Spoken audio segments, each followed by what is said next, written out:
Well, the Perform Business process is it's an accumulation of 34 years of learning on my behalf and the other F4 folks, as we've all worked in perform-oriented business, labor-intensive, geographically dispersed service businesses.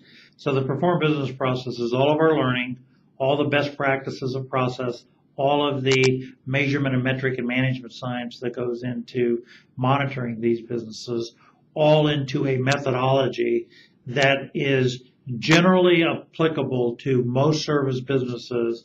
And so that process is called the Perform Business process. Over the 9 years that we've been involved in F4, four things really stick out in the first 100 days.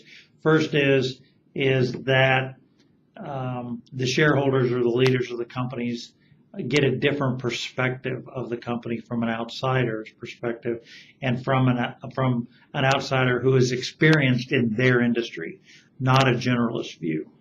The second thing they get is a view of the value proposition and the positives and negatives of that value proposition as it relates to their marketplace, not a general marketplace.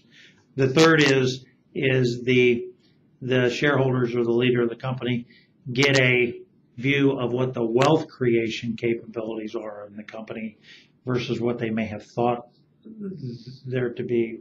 And then the fourth is the leadership issues and the business model issues in the business are clearly identified in the first 100 days, and that's of great value to them.